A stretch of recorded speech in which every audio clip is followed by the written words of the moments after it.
ഉണ്ടാക്കാൻ പോകുന്നത് 2 സൺഫ്ലവേഴ്സ് ആണ് കേട്ടോ.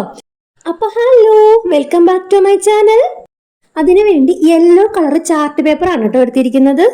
അതായത് നമ്മൾ സ്റ്റേജ് ഒക്കെ ഡെക്കറേഷൻ ചെയ്യില്ലേ, അത്രയും വലുപ്പത്തിലുള്ള 2 സൺഫ്ലവേഴ്സ് ആണ് കേട്ടോ ഉണ്ടാക്കാൻ പോകുന്നത്. അപ്പോൾ ആദ്യം നമുക്കതിന്റെ പെറ്റൽസ് കട്ട് ചെയ്തെടുക്കണം. എല്ലാ പെറ്റൽസും ഒരേപോലെ കിട്ടാൻ വേണ്ടിയിട്ട് അതൊരു കാർഡ്ബോർഡ് പീസിൽ നമ്മൾ അതിൻ്റെ അളവൊക്കെ നോക്കിയിട്ട് ഒരു പെറ്റലിൻ്റെ രൂപം വരച്ചെടുത്ത് കട്ട് ചെയ്തിട്ട് അത് വെച്ചിട്ടാണ് നമ്മൾ ആ ഓരോ പെറ്റൽസും കട്ട് ചെയ്തെടുക്കാൻ പോകുന്നത് കേട്ടോ. ഇതിന്റെ അളവെന്ന് പറയുന്നത് നീളം ഒരു 21 സെന്റിമീറ്റർ ആണ്. പിന്നെ അടിയിലേക്ക് ആ വരച്ചിട്ടില്ലേ, അതൊരു 2.5 സെന്റിമീറ്റർ ആണ് കേട്ടോ. പിന്നെ ഇതിന്റെ വീതി 10 സെന്റിമീറ്റർ ആണ്. അപ്പൊ നമ്മൾ ചാർട്ട് പേപ്പർ ആണ് എടുത്തിരിക്കുന്നത്. ഒരു 5 ചാർട്ട് പേപ്പർ വേണം കേട്ടോ 2 ഫ്ലവേഴ്സ് ഉണ്ടാക്കാനായിട്ട്. ആദ്യം നമ്മൾ ചാർട്ട് പേപ്പർ ഇതുപോലെ 4 ആയിട്ട് മടക്കി എടുക്കണം. എന്നിട്ട് നമുക്ക് ആ പെറ്റൽ വെച്ചിട്ട് അതിലേക്ക് വരച്ചിട്ട് കട്ട് ചെയ്തെടുക്കാം. ഇതിപ്പോ ഞാനൊന്ന് ജസ്റ്റ് വെച്ച് നോക്കുന്നതായിരുന്നു, എങ്ങനെയാണ് അതിന്റെ വലിപ്പമൊക്കെ എങ്ങനെയാണ് വരുന്നത്, അപ്പൊ എങ്ങനെ കട്ട് ചെയ്യാൻ പറ്റുന്നൊക്കെ നോക്കി. അപ്പൊ ഈ ഒരു രീതിയിൽ വരയ്ക്കുമ്പോഴാണ് കറക്റ്റ് നമുക്ക് കിട്ടുന്നത് കേട്ടോ. വേസ്റ്റ് ഒന്നും അധികം പോവാണ്ട് കിട്ടും. ഇതുപോലെ ഒരു 3 പെറ്റില് ഇങ്ങനെ വരച്ചു കൊടുത്തു. ഇനി അത് ഓരോന്നും കട്ട് ചെയ്തെടുക്കുമ്പം നമുക്ക് 4 പെറ്റൽസ് വീതം കിട്ടും കേട്ടോ. കാരണം നമ്മൾ ചാർട്ട് പേപ്പർ 4 ആയിട്ടല്ലേ മടക്കിയിരിക്കുന്നത്. പിന്നെ പ്രധാനപ്പെട്ട ഒരു കാര്യം എന്ന് വെച്ച് കഴിഞ്ഞാൽ, ഞാൻ എൻ്റെ ചാനലിന്റെ പേരൊന്ന് മാറ്റിയിട്ടുണ്ട്. ആൻഡ്സ് പ്ലേ സോൺ എന്നായിരുന്നു പേര്. അത് ഹെബ്സ് ആർട്ട് ഗാലറി എന്നാക്കി മാറ്റിയിട്ടുണ്ട് കേട്ടോ.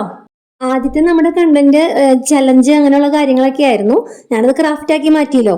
പിന്നെ ഈ ഒരു സ്റ്റെപ്പ് എന്തെന്ന് വെച്ച് കഴിഞ്ഞാൽ, നമുക്ക് ബ്രൗൺ കളർ ചാർട്ട് പേപ്പർ അല്ലെങ്കിൽ കളർ പേപ്പർ വേണം. ഇത് രണ്ടും കിട്ടിയില്ലെങ്കിൽ ചെയ്യേണ്ട ഒരു പരിപാടിയാണത്. എൻ്റെ കയ്യിൽ ബ്രൗൺ ചാർട്ട് പേപ്പറും ഉണ്ടായിരുന്നില്ല, കളർ പേപ്പറും ഉണ്ടായിരുന്നില്ല. അപ്പൊ ഞാൻ കുറച്ച് കട്ടിയുള്ള A4 സൈസ് പേപ്പർ നോക്കിയിട്ട് അതിന്റെ പുറകിൽ ബ്രൗൺ കളർ പെയിന്റ് ഇങ്ങനെ വെള്ളം മിക്സ് ചെയ്തിട്ട് അടിച്ചു കൊടുക്കുകയാണ്. കട്ടി കുറവുള്ള പേപ്പറിൽ ഇതുപോലെ വെള്ളം മിക്സ് ചെയ്ത് അടിച്ചു കൊടുക്കുമ്പോൾ ചിലപ്പോൾ അത് കീറി പോകാനുള്ള സാധ്യതയുണ്ട്. ഇനി നമുക്ക് ഇതേപോലെ 2 സർക്കിൾ വേണം. ഒരു 1/2 കിലോന്റെ കേക്കിന്റെ ബോർഡില്ലേ, ആ ഒരു വലിപ്പമാണ് കേട്ടത്. കേക്ക് ബോർഡ് ഉണ്ടെങ്കിൽ അതെടുത്താൽ മതി. ഇനി നമ്മൾ ആ കട്ട് ചെയ്ത് വെച്ചിരിക്കുന്ന പെറ്റൽസ് ആ റൗണ്ടിലേക്ക് ഇങ്ങനെ ഒട്ടിച്ചെടുക്കാം കേട്ടോ. ഒരു ചെറിയ ഗ്യാപ്പ് ഇട്ടിട്ട് വേണം ഒട്ടിച്ചെടുക്കാനായിട്ട്. പിന്നെ പേപ്പർ ആയതുകൊണ്ട് ഫെവിക്കോൾ ഉപയോഗിച്ചാൽ മതി, നല്ലപോലെ ഒട്ടിയിരുന്നോളൂ. ഇങ്ങനെ ഒട്ടിച്ച് വരുമ്പം ഒരു 9 പെറ്റൽസ് നമുക്ക് ആവശ്യമായിട്ട് വരും. ഒരു ചാർട്ട് പേപ്പറിൽ നിന്ന് 12 പെറ്റൽസ് മാത്രമേ നമുക്ക് കിട്ടുള്ളൂ. അങ്ങനെ ഒരു റൗണ്ട് ഇതാ ഫുൾ ഒട്ടിച്ചു കഴിഞ്ഞു. ഇനി നമുക്ക് ആ ഗ്യാപ്പില്ലേ, ആ ഗ്യാപ്പിലേക്കാണ് അടുത്ത പെറ്റൽസ് നമുക്ക് ഒട്ടിച്ചു കൊടുക്കേണ്ടത് കേട്ടോ. പിന്നെ ഞാൻ എടുത്തിരിക്കുന്ന ഈ ചാർട്ട് പേപ്പർ കുറച്ച് കട്ടി കുറവുള്ളതാണ്. അത് പെറ്റൽസിന്റെ നല്ല ഷേപ്പ് കിട്ടും. പക്ഷേ വേറൊരു കാര്യം, നമ്മൾ സ്റ്റേജിൽ ഒട്ടിക്കുന്ന സമയത്ത് പെറ്റൽസ് കറക്റ്റ് ആയിട്ട് ഇങ്ങനെ നിൽക്കില്ല, അതിങ്ങനെ തളർന്നിങ്ങനെ വീണുകൊണ്ടിരിക്കും. അപ്പോൾ വല്ല ഡബിൾ സൈഡ് ടേപ്പോ അങ്ങനെ എന്തെങ്കിലുമൊക്കെ വെച്ചിട്ട് നമ്മൾ ഒട്ടിക്കേണ്ടി വരും.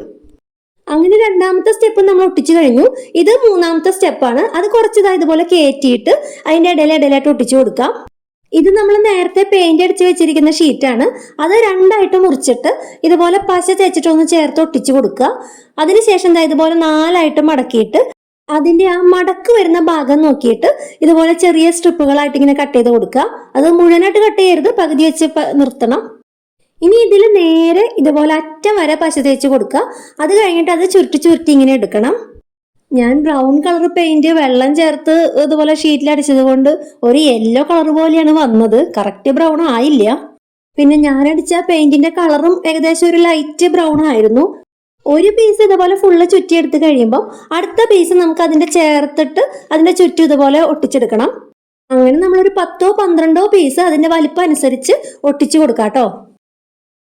ഇനി നമുക്ക് നമ്മുടെ സൺഫ്ലവറിന്റെ സെന്ററിൽ ഇതുപോലെ യെല്ലോ കളർ പേപ്പറിൽ നിന്ന് ഒരു റൗണ്ട് കട്ട് ചെയ്ത് വെച്ചിട്ട് അത് ഒട്ടിച്ചു കൊടുക്കാം. പിന്നെ നമ്മളിത് ഒട്ടിച്ചെടുത്തത് ഇത്രയും വലിപ്പത്തിൽ കിട്ടിയിട്ടുണ്ട്. അതൊന്ന് പതുക്കൊന്ന് വിടർത്തി കൊടുക്കാം കേട്ടോ. നല്ലപോലെ ആ പേപ്പറുകളൊന്ന് അമർത്തി പിടിച്ചൊന്ന് വിടർത്തി കൊടുക്കാം. ഞാൻ പിന്നെ ആ ബ്രൗണിന് കുറച്ചും കൂടി ഡാർക്ക് കിട്ടാൻ വേണ്ടിയിട്ട് ആ ബ്രൗൺ കളർ പെയിന്റ് ഒന്നും കൂടി അതിന്റെ മുകളിലേക്ക് ഒന്ന് ടച്ച് ചെയ്ത് കൊടുക്കുകയാണ് കേട്ടോ.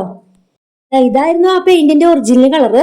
അതും പോരാന്ന് തോന്നിയിട്ട് കുറച്ച് ബ്ലാക്കും കൂടി ഞാൻ അവിടെ ഇവിടെയൊക്കെ ഇട്ട് ടച്ച് ചെയ്ത് കൊടുത്തു. ഈ സെന്ററിൽ നമുക്ക് കുറച്ച് കട്ടിയുള്ള പശ നമുക്ക് ഒട്ടിച്ചു കൊടുക്കണം. കാരണം ഇത് കുറച്ച് വെയിറ്റ് ഉള്ള സാധനമാണല്ലോ. അങ്ങനെ ഒരേപോലെ തന്നെ 2 ഫ്ലവർ ഞാനിവിടെ ഉണ്ടാക്കി എടുത്തിട്ടുണ്ട്. അപ്പൊ ഇത് ഇഷ്ടപ്പെട്ട് കഴിഞ്ഞാൽ ഇപ്പൊ തന്നെ ഒരു ലൈക്ക് അടിച്ചോ. പിന്നെ ഇപ്പൊ തന്നെ സബ്സ്ക്രൈബ് ചെയ്തോളൂ. പിന്നെ ക്രാഫ്റ്റ് ഇഷ്ടപ്പെടുന്നവർക്കൊന്ന് ഷെയർ ചെയ്ത് കൂടി കൊടുക്കണം കേട്ടോ. ഈ 2 പൂവും എൻ്റെ അനിയത്തിയുടെ മോളുടെ സ്കൂളിൽ ആനുവൽ ഡേക്ക് സ്റ്റേജ് ഡെക്കറേഷൻ ചെയ്യാൻ വേണ്ടിയിട്ട് നമ്മൾ കൊടുത്തതാണ് കേട്ടോ. സ്കൂളിൽ അവര് വേറെ ഫ്ലവേഴ്സ് ഉണ്ടാക്കിയിട്ടുണ്ടായിരുന്നു. ആ കൂട്ടത്തിൽ ഈ 2 ഫ്ലവേഴ്സും കൂടി ഒട്ടിച്ചിട്ടുണ്ടായിരുന്നു. ആദ്യത്തെ ഒരു ഫ്ലവർ വീഡിയോ എടുത്ത് ഉണ്ടാക്കിയ ശേഷം രണ്ടാമത്തെ ഫ്ലവർ ഞാൻ ശരവേഗത്തിലാണ് 3/4 മണിക്കൂർ കൊണ്ടാണ് ഉണ്ടാക്കി തീർത്തത്. എങ്കിലും അത് കൃത്യസമയത്ത് സ്കൂളിൽ എത്തിക്കാൻ കഴിഞ്ഞു. അപ്പൊ ഒരു സന്തോഷം തോന്നി. പ്രത്യേകിച്ച് ആ ബ്രൗൺ കളർ പേപ്പർ ഒന്നും ഉണ്ടായിരുന്നില്ലല്ലോ. അതൊക്കെ ഒന്ന് പെയിന്റ് ചെയ്തെടുത്ത് അതൊന്ന് ഉണങ്ങി കിട്ടണം, അങ്ങനെയുള്ള സമയം. അങ്ങനെ കുറെ നല്ലൊരു തിക്ക് നിറകം കഴിഞ്ഞു എന്ന് തന്നെ പറയാം. അപ്പൊ ഇനിയും നല്ല നല്ല വീഡിയോസ് നമ്മുടെ ചാനലിൽ ഉണ്ട് കേട്ടോ. അതൊക്കെ ഒന്ന് കണ്ടു നോക്കണം. അപ്പൊ അടുത്ത വീഡിയോ കാണാം. ബൈ.